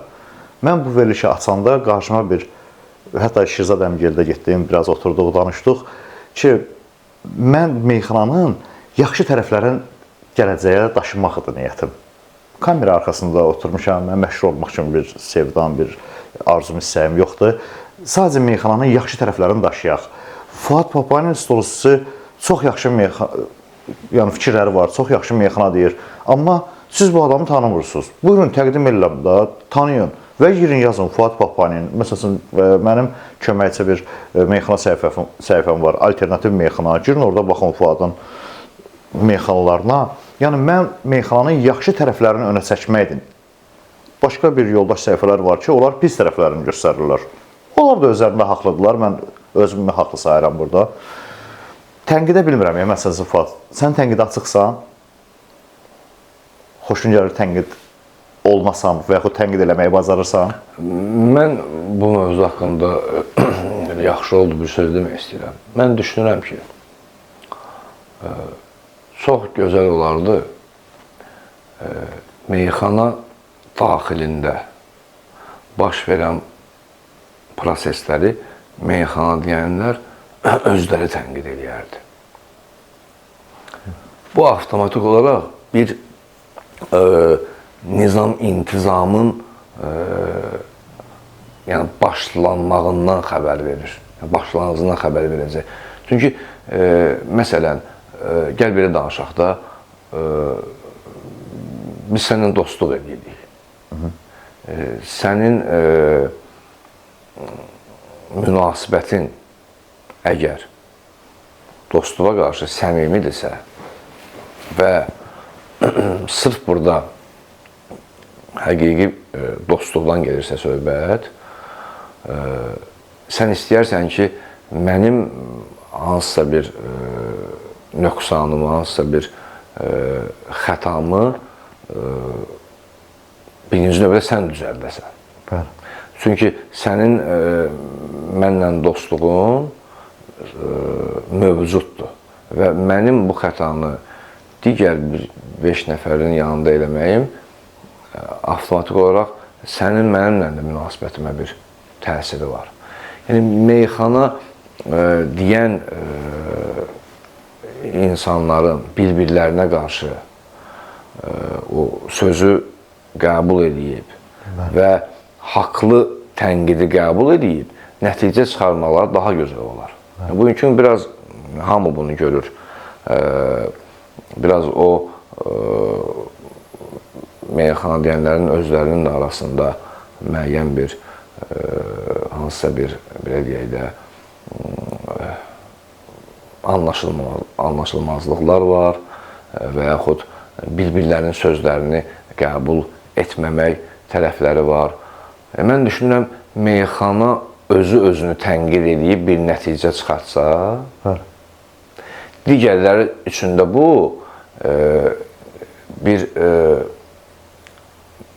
nümunə formasında olar. Yəni, onsuz da biz əslində meyxana pis anlayışı yoxdur. Yəni, meyxana necə pis ola bilər? Yəni, meyxana sözdən, yəni də əsas amili sözdür. Yəni, sözün işlədən insan mənəm. Mən bir sözlə ürək də qıra bilərəm. Elədir. Mən bir sözlə bir könül də fəth edə bilərəm. Elədir. Düzdürmü? Yəni, insanlar özləri məşğul olduğu işə dəyər versələr, hörmət qoysalar və olunan tənqidləri də düzgün formada qəbul edib nəticə çıxartsalar, əslində tənqid sənin inkişafın üçündür. Elədir. Yəni, tənqid, haqlı tənqid. Qarşı tərəfə olunan haqlı tərəfə o tərəfin inkişafı üçündür. Yəni, bir növ sən ayılırsan. Əgər sən ağıllı insansansa, ayılacaqsan. Üçün ki, doğrudan da məsəl üçün. Amma meyxananın biraz da bu bir tərəfləri var da. Mən xatırlayırsansa, bir neçə vaxt bununla bir danışdıq, bir söhbət edik, bir məclis oldu, yaxınlaşdılar. Belə bir şey təklif edədilər. Bir neçə meyxanadan uzaqlaşdı, bir neçə meyxanadan qaldı. Bunu qəbullandılar və dedilər. Yəni, mənim üçün bu qəbul olunmaz tərəfidir. Bəli. Onlar üçün qəbul olunan tərəfidir. İndi burada avtomatik olaraq biz eyni işi görsək də, mən avtomatik sözünü çox işlədirəm, olsun. Eyni işi görsək də, istər-istəməz burada bizdə artıq fikir ayrılığı formalaşır. Yəni, bu qarşısı alınmazdır. Nə olsun ikimiz də eyni işi görürük? Yadıma gəlir, həmin bizim dialoqumuz orada elə bir məclis keçmişdi ki, hətta bəyin əmsi dedi ki, sizlə danışdığım bütün məbləği verirəm, amma çox xahiş edirəm, buradan çıxın gedin, biz meyxana istəmirik. Yəni, kamera əlində olanda səni tənqid eləməyə və meyxanaçılarla yoldaş olanda səni tənqid eləməyə o qədər faktiki sübutun olur ki, amma yenə deyirəm, mənim məqsədim bu sənəti tənqid eləmək deyil. Mən bu sənəti yaxşı tərəflərini üzə çıxartmaq istəyirəm. Mən onu bugün tənqid elədim, göstərdim və yaxud da sözlə dedim. 10 gündən sonra, 5 ildən sonra, 2 ildən sonra o adam onu düzəltdi. Amma mənim o verdiyim hamının gözündə o adamı saldı aşağı. Nə oldu? Mübariz oldu, yaxşı oğlan, o adamı elədim, heç nə. Mən bunu qəbul edə bilmirəm. Mən kənarda oturmuşam, yalnız səsim çıxır, özüm yoxam. Hətta elə olur ki, elə bayaq dediyim layihə, kəlmə-kəlməyə də dostlara dəstək olmasını gedirəm. Sağ olsunlar, lap ön sırada yer verirlər. Amma heç məni tanımır, yerdə oturmuşam adi izləyici kimi. Mənə çox xoşdur. Çünki rahatım. Çox rahatım. Şükür, tanıyan. Tənqid eləmək istəsən Fuad. Əlbəttə. O qədər yaxşı tənqid eləməyə bacararam. Amma indi sənin mövqeyin burada başqadır da. Yəni, sənin mövqeyin əslində gözəldir, yaxşıdır. Yəni, indi burada biz verilişdəyik, bu məsələyə görə deyil. Yəni, çünki sən siman görünməsə də meyxananın müəyyən formada içindəsən. Bəli. Yəni, şükür Allaha 3-4 bugün gözəl işlər görən meyxanayla da çox yaxşı münasibətim var. Yəni, onsuz da içindəsən və sənin qismən bu daxili söhbətlərdən məlumatın var. Yəni, məlumatın var və o mövzular ki, biz toxunuruq, onsuz da bunlar tənqidlə düzələn mövzular deyil. Yəni, bunlar o qədər tənqid olunub ki. Evet. Yəni, çox tənqid olunub məsəl üçün. Məsəl üçün, yenə də deyirəm, mənim üçün, yəni mən üzdə olan meyxana deyənlərin 95%-ni tanıyıram. Yəni, onlar da məni tanıyırlar. onlarla bizim dəfələrlə istər stol üstü, istər mikrofonla meyxana yəni meydanlarında bölüşürük. Amma məsəl üçün mən öz tərəfimdən deyirəm, mənim heç bir meyxana deyəndə belə deyək də aşırı dərəcə zarafatım yoxdur. Bir-birimizlə meyxana dediyimiz halda yəni sərhədləri keçməyimiz yoxdur. Yəni onlar mənim mövqeyimi bilirlər. Yəni kimin kimlənsə varsa, o onların yenə deyirəm, aralarında olan məsələdir, öz yəni işləridir. Mən ona müdaxilə edə bilmərəm. Müəyyən məqamlarda olub daha mənə yaxın olan insana hansısa bir yəni ehtiyac olubsa bir söz baxımından məsləhət kimi demişəm ki, yəni ehtiyac yoxdur, bu yaxşı görsənməz. Amma bunu yəni normal qəbul edən insanlar da var. Yəni mən düşünürəm ki, məsəl üçün tənqid mənim üçün nəticə çıxartmaq üçün bir belə deyək də yaxşı mənada bəhanədir. Ağıllı insan tənqid olunursa, hansı cəhətdən bu cəhətdən insanın orada ağlı işə düşməyə başlayır da. Yəni məsəl üçün bu şəraiti mən yaradıram məsəl üçün. Məsələn, mən bir müddət 7 il, 8 il bundan əvvəl məsəl üçün biraz görkəm baxımından yəni biraz müəyyən mənə olan baxışlar biraz tamam fərqli idi. Allah uzadasın nəsə də başqa bir işlərlə yəni mən düşündüm ki bu şəraiti bir damcı özüm yaradıram da deməli. Yəni, düzdür, bunlar o biri, məsələn, səhnənin o biri tərəfini görmürlər ki, mən bəlkə yəni, hansısa bir gecə növbəsində bir işlə işləyirəm, səhər bir yuxuluyam, məsəl üçün. Yəni, amma hər nə də olsa, bu şəraiti mən yaradıram da. Çünki bu görüntünü mən verirəm. Yəni, mübariz mənə bu görüntüdə görürsə, bu görüntünü mən verirəm. Mübariz bilir mən, məsəl üçün, gecə növbəsində işləyirəm, 50 nəfər bilmir. Yəni, bu şəraiti sən yaradırsan, başa düşürsən. Bu şəraiti, yəni, tənqidi, haqlı tənqidi qəbul edən insan avtomatik olaraq başa düşür ki, bunun düzəlişini eləmək, əksinə, yenə dediyim kimi, xeyrinədir. Yəni, xeyrinədir ki, məsəl üçün, bunu düzəlt də, bunu düzəlt olsun əla. Mən bir dəfə bir təşrif kimi gəldi ki, gəl müştərək bir veriliş açaq.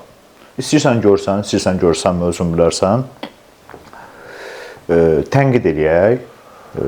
Əvvəldən məsəl üçün paylaşım eləyək ki, bütün meyxana deyənləri tanındı, tanınmadı. Hamını etiket deyək ki, biz bir səhifə açırıq, meyxanı tənqid eləyəcəyik. Amma sizdən xahiş və istəyimiz, tələbimiz budur ki, heç kim öz şəxsi həyatında, dostanışla oturanda, toyda, meyxana deyəndə və yaxud öz şəxsi səhifələrində bizim tənqidimizə cavab verməsin. Kimin cavabı varsa, verişin motivi bu olsun. Fuad Papanin, filan kəs bu günləri Papanin'də bir məclis olub, orada toyda olublar. Həmin toyu götürürəm, izləyicilərlə paylaşa tənqid edirəm ki, ay Fuad, bu nə dedimsən? Meyxanadır bu, bu nə bənddir qurumsan? Fuadı tənqid edirəm. Fuad, səhvindən mənə daş atma. Gəl növbəti verilişə bura, bir yerdə oturaq, söhbət edək. Mən haqsız alsa qoyum, mən haqsız olum. İçəri girib salamlaşdığın verilişi başlayaq. Başqa mövzuda kameradan kənar danışmayaq, eləyək. Əslində, yaxşı bir layihə idi, yaxşı idi, xoşum gəldi. Qəbul eləmədiyim, niyə tənqiddən tərəf olmadım, tərifdən tərəf oldum? Mən çox məndirim, acığım yavru sözünə, mən Fuadı tanıyıram. Fuadla münasibətim var. Mən Fuadın qüsurun kamera qarşısında deməyə utanıram. Fuad tanıyıram da belə. Mən bu günləri tutaq ki, iki qardaşıq biz, doğma iki qardaş, yəni mən zaten elədim, mən o cür demirəm. Yəni, qan daşıyan iki qardaşıq. Mən evdən çıxan deyilsən ki, ayıb balaca qardaş, böyük qardaş, fərq eləmir. Bu köynək sənə yaraşmır. Gəl, bu bir köynəyim var, bunu geyin. Və mən çıxıram hansısa verilişə və hansısa dostanış arasına yatlansın məclisə, deyirlər, maşallah, bu günlər nə qəşəng görsənirsən. Biri var ki, mən yaraşmayan köynəklə çıxıram, qardaşım da bunu demir, sonra edir bir də veriliş açır, deyir, baxın, mübariz nə gün də görsənir. Bir evdən çıxmışıq, evdən çıxan deyirəm ki, bu geyinmə da. Mən bunu qəbul eləmirəm. Hamıyla münasibətim var. Niyə verilişdən tənqid edeyim? Deyirəm, Zeynəb ki, Fuad, filan yerdə düdüyüm var, sən Allah, o demə, ya o geyinmə. Sənə yaraşmır. Bu nə qəşəkdir da? Qoy tanımayan adamı tənqid eləsin də. Razısan burası ilə mənə qədər? Burasına razıyam, amma bu məsələnin içində bu mövzunun bir dənə məsələ var ki, yenə gəldik daxili. Bəli. daxili özlərini Bəli. o tənqid olunan tərəflərini bir-birləri ilə bölüşüb düzəltsələr, Bəli. Çox yaxşı. belə deyək də, digər məsəl üçün insanların da artıq müdaxilə eləyəcəyi bir mövzu olmayacaq. Olsa da belə, yenə də bunun zəhməti, əziyyəti həmən bu meyxananın yəni də yükünü daşıyan insanlara aid olacaq. Yenə də bu müvəffəqiyyət onların adına yazılacaq. Bəli. Tanımadığım insanları tənqid eləməkdən də çəkinmirəm. Və buna şükür Allah, savadım da çatır. Bax, tənqid eləməkdən düşmüşəm. Bayaqlar dedim, kəlmə-kəlməyə layihəsi, ATV çox gözəl bir proyekti qurub. Buradan məsələn Emin Əfəndiyə, Elcana, hətta orada bir, məncə sən də tanıyırsan Eşən Mehdinə. Eşən Mehdi var, söz anlayan insanlardır, hamısının əməyi var, Axund Azərin əməyi var, Mehman Əhmədin əməyi var, Namiq Qaraçxorlu, Mir Yusif, yəni çox adamların əməyi var. Sağ olsunlar, belə bir layihəcə qurublar. Tənqid eləmək istədiyim bir hissə var. Mən sənə onu oxuyacağam və 2 dənə də bənd deyəcəm. Sən bu bəndlərə zəhmət olmasa fikrinlə yanaş, qalan bir şeyə istəməsin tənqidə qarışma. Adamlar səhifələrində, Instagram və TikTok səhifələrində belə bir post paylaşıblar. Yazıblar, bu qafiyəyə öz bəndini yaz, beyt yox, bəndini yaz. Ən çox bəyənilən bəndə mükafat. Orada müəyyən məbləğ yazıblar, orası mənə maraqlı deyil, zaten heç kim ona möhtac deyil. Qafiyə belədir. Mən sənin sınaqda bərk dayanmağını da görmüşəm, geri qalmağını da, çox yubanmağını da görmüşəm. Aşağıda yazıblar, istedadına güvənən dostlar, hər birinizi viktorinamızda iştirak etməyə çağırırıq. Demək, sən səhifəni izləməlisən, qafiyəyə uyğun bənd yazmalısan və ola bilər ki, yaxşı bənd kimi onu seçərlər. Qalib olan bəndi səsləndirəcəm burada. Bir xanım yazıb, adımı mən səsləndirmirəm, zaten həmin bənd orada qalib olub. Səhifə də özü qalibi paylaşmayıb, xanımdır deyə cəmaat onu narahat eləməsin, mən də həmin o məxfiliyi qoruyuram. Mən sənin sınanda bərk dayanmağını da görmüşəm, yıxılıb qalxıb yenə yolundan dönməyini də görmüşəm, sözün ağır gələndə susub səbr etdiyini görmüşəm, kəlmə-kəlmə döyüşəndə haqqı seçdiyini görmüşəm. Qalib olan bənd budur. Yəni, tənqid eləmək, yaxşı. İndi mən ora, belə deyim də, bir bəndi yazmışam. Məsələ mənim bəndim deyil. Burada Elcan özü sağ olsun, burada salamlayıram. Elcan özü bəndi yazıb ki, əladır. Məsələn, Elcanın bəndi. Var adam ki, hər günü kef damaqla ömür sürür. Var adam ibadətlə sonuna qədər sürdü ömür. Var adam tam dirənib, çarəni bir ipdə görür. Cavan insanın canından usanmağını da görmüşəm. Yuxusun görüb, qorxub oyanmağını da görmüşəm. Elcan yazıb. Mən də bir bənd yazmışam. Səni ey yarım ay üzlüm deyərək səsləyərəm. Qalıb hər dəfə cavabsız, küsərəm, inciyərəm. Olmayan şeydir. Mənim başıma dolansan deyərəm. Günəşin başına ayın dolanmağını da görmüşəm. Məsələ burada mənim Elcanın yazdığım bənd deyil. Gör nə gözəl bəndlər var və qalib olan bəndi sənə deyirəm ki, qalib bir bənd seçiblər. Mən gördüm, çox təəccübləndim və yazdım ki, bir dəqiqə yazdığımı oxuyacağım. Hətta yanlış şübhə eləyərlərsə bu yazdığımı hətta efirə paylaşa bilərəm. Bunlara yazmışam ki, bu ölçü səhvdir.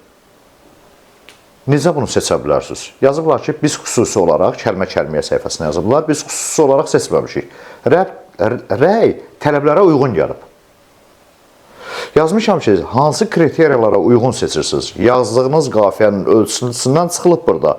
Kim seçibsə, bəhir, ölçüb bilmir. Yenə də uğurlar.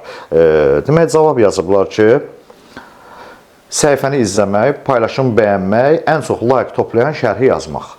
Onda dünkü maraqlı cümlə yazın. Siz niyə qafiyə yazırsınız? Adam qafiyəyə düşmür. Hanı rədif, hanı heç nə yoxdur. Yazmışam, səhifənizi izləyirəm, paylaşımı bəyənirəm deyə. Bir meyxana səhifəsinin ölçüyə uyğun gəlməyən bəndi qalib elan etməyi meyxana səhifəsi üçün ən böyük qüsurdur. Sizə uğurlar. Verilişimdə tənqid edəcəm və tənqid edirəm. Əslində o verilən o birinci oxuduğun o 4 misradan olan bənd, ümumiyyətlə o qafiyyə heç bir aidiyyət olmayan bir orada misralardır. Kəlmə-kəlmə verilişindən danışdım. Mən də orada yaxşı tanıdığım həmkarlar var. Hər birinə uğurlar arzu edirəm. Biraz o əvvəlki abu-havanı qaytarmaq istəklərinin olduğu görünür. Yenə də hər birinə uğurlar, istər təşkilatçılara, istər iştirakçılara fərq eləmişsin. Əziyyət olan hər bir insana. Düşünürəm, növbəti verilişlər daha da maraqlı olar, daha da biraz özünə daha çox kütlə cəlb eləyər. Bəlkə də mübariz orada indi meyxana əsasən kişilərin maraq göstərdiyi bir sahədir. Bəlkə də bütün o rəy yazanların içində bir xanım olub, üstünlüyü ona veriblər. Yəni, əgər onun üçün səbəb o da eləyiblərsə, haradasa başa düşmək olar. Amma bunu da bildirmək lazımdır. Mütləq. Bunu bildirmək lazımdır ki, məsəl üçün, hamının nəzərinə çatdırmaq lazımdır ki, məsəl üçün, bu qafiyəni biz yazmışdıq, bura, məsəl üçün, 150 rəy yazıldı, məsəl üçün, 150 rəyin içində bir xanım, belə deyək də, rəy bildirən bir xanım oldu və biz də düşündük ki, çünki bu layiq məsələsi çox maraqlı bir şeydir. Yəni, adam var, məsəl üçün, orada adın xanım olduğunu görüb layiq edə bilər də. Yəni, orada, məsəl üçün, heç oxumaya da bilər. Adam var, heç o qafiyəyə baxmayıb, belə qaldırıb, rəylərə baxıb orada, kommentariyaları oxuyub, bir dənə orada, məsəl üçün, var da belə bir... Onun üçün də... Amma bu meyxana səhifəsidir də, yəni adam... Sözsüz əlbəttə ki... Adamın səhifənin adı kəlmədir. Sən kəlməyə qiymət verməlisin da. Yəni, 0,5% meyxanadan anlayışı olan adam, yəni o qafiyəni orada görüb, altda o 4 misranı oxuyanda o bilir ki, onsuz da bunun heç bir qafiyə, heç bir uyğunluğu yoxdur. Çox mənasız və əminəm ki, nə Elşən Mehdi, heç bir, ümumiyyətlə adını sayladılarım, heç birinin bu Instagram səhifəsini işlətmir və bunu bəndi seçməkdən xəbəri yoxdur. Əgər sən dediyin xaric xanıma bir jest ediblərsə... Mən başqa buna ad verə bilmərəm. Mən başqa cür onu fikirləşə bilmirəm. Yəqin bir jest olaraq onu təqdim edirlər. Tənqiddən biraz çox danışdıq, bilmirəm nə qədər sənə maraqlı oldu. Son sualı artıq oxuyuram. Azad Mustafayev adlı bir izləyicimiz yazıb ki, salam Mübariz qardaş, salam Fuad qardaş. Hər birinizə uğurlar arzu edirəm. Quranda Şüara surəsində ayə 224, 225, 226 bildiyimiz kimi şairlər haqqında olan ayələrdir. Bildiyimiz kimi şairin bilmədiyi qədər, hətta biraz artığını xeridar bilməlidir. Raci Əmrası ilə.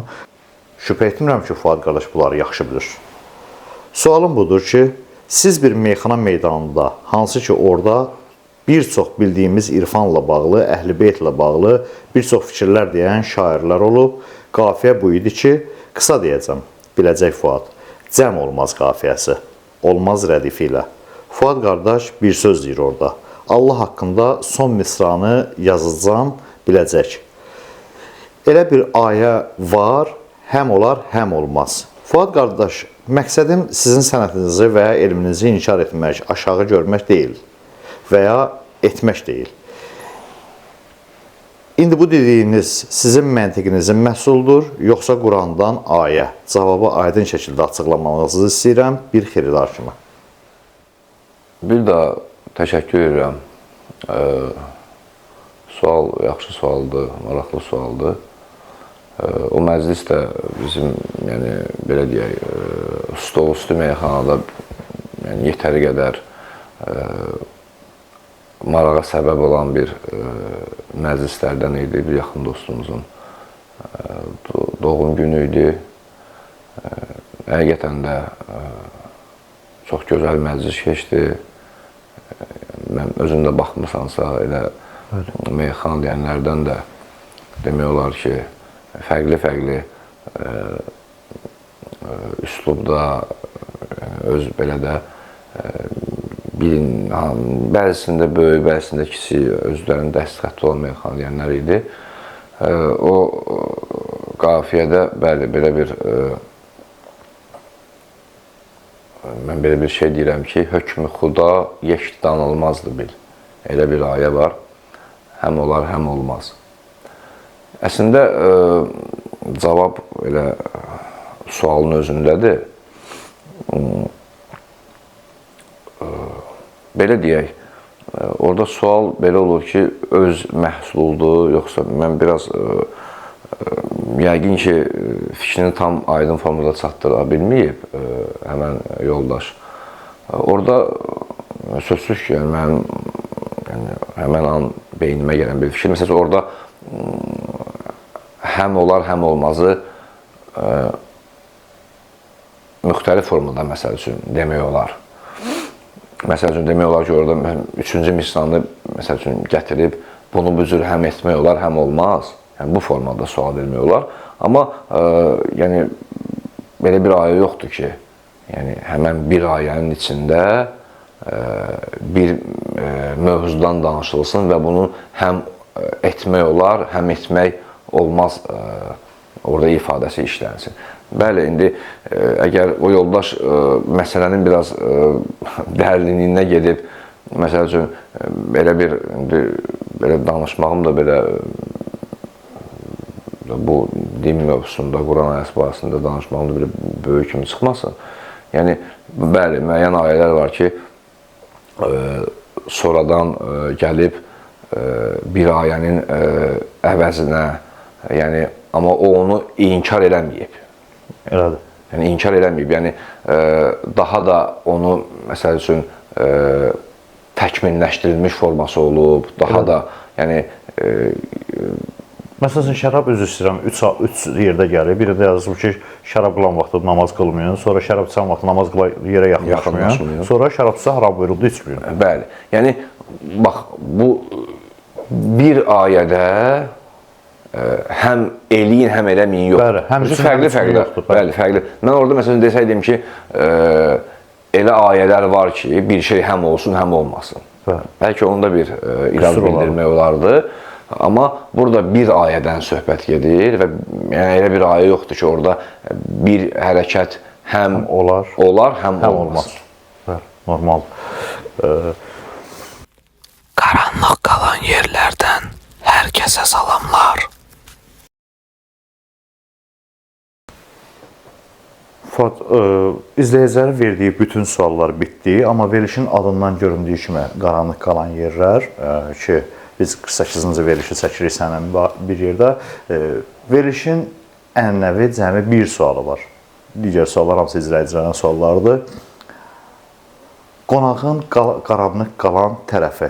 İzləyicilərin Fuad barədə nəyi bilməklərini istərdim? Hansı ki, bugünə qədər Fuad sevərlər, xeyirdarlar, onu Fuad barədə bilmirlər. Çox sağ ol, mübariz suala görə. Əslində, mən indi burada hansısa bir bacarıqdan, hansısa bir digər mənə məxsus olan bir istedaddan danışmayacağam. Mən haradasa bir 14 il gecə yatmamışam. 14 il gecə? 14 il gecə yatmamışam və bunu biraz mənə daha yaxın olan insanlar bilirlər. İndi bu mənim meyxanama azarkeşlik eləyənlər deyim, indi çox da böyük bir kütlə yoxdur, onsuz da burada həqiqət budur. Amma çox şükür ki, müəyyən o lazım olan söz anlayan adamların bilməkləri mənim üçün kifayət edir. Mən bir 13-14 il gecə yatmamışam. Bu da mənim bu məktəbdə oxuduğum dövrlərdə çiynimdən bir zədə almışdım. 3 ay oturaq halda qalmalıydım. Ondan sonra biraz gecə 3 ay ki yatmadım. Artıq belə bir Bu 13 ilə yaxın bir davam elədi mənim gecə yatmamağım. Bu səhərlər biraz gözlərimin yumulu olmağı, biraz halsız olmağım, biraz aramla danışmağım, yəni bu belə də əlamətləri məndə yaratmağa başladı və bu da qarşıda, yəni qarşı tərəfə biraz belə necə deyim, başqa beyinlərinə başqa fikirlər gətirməyə səbəb oldu ki, Allah uzaq eləsin, hansısa başqa bir işlərlə məşğul olmaq və ya nə bilim, hansısa bir vasitələrdən istifadə edilməyəcək. Amma şükür Allah, yəni mənə yaxından tanıyana bilir ki, mənim ümumiyyətlə yəni, belə bir şeylərlə aram olmayıb. Sadəcə bu suala yəni, qaranlıq qalan yəni, belə bir yəni, mövzu var idi. İstədim bu formada cavab verim. Fuad, çox sağ ol bu səmimi söhbəti yaradı. Çox tək-tək qonaqlarda bu qədər uzun, onda baxırsan ki, bu verilişi mən 40 dəqiqə, 50 dəqiqə çəkməli idim. Bu veriliş artıq 2 dəfə gəlib keçib limitimi. Bu da səmimiyyətdən irəli gəlir. Var ol, dəvəti qəbul elədik, var ol ki, belə səmimi həm söhbət oldun mənimlə. Bir daha minnətdaram gəldik. Çox sağ ol.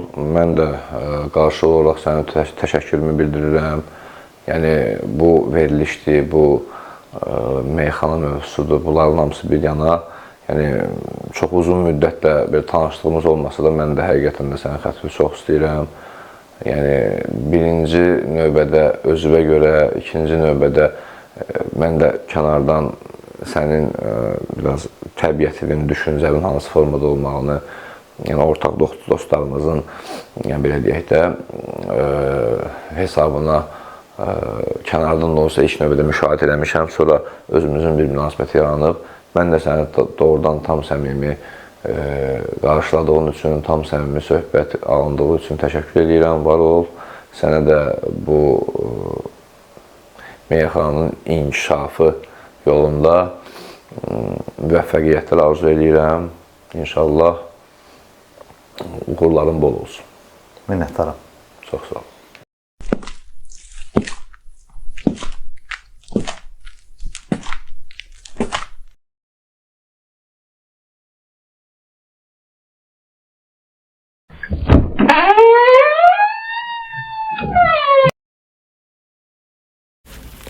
Karanlık kalan yerlerden herkese salam.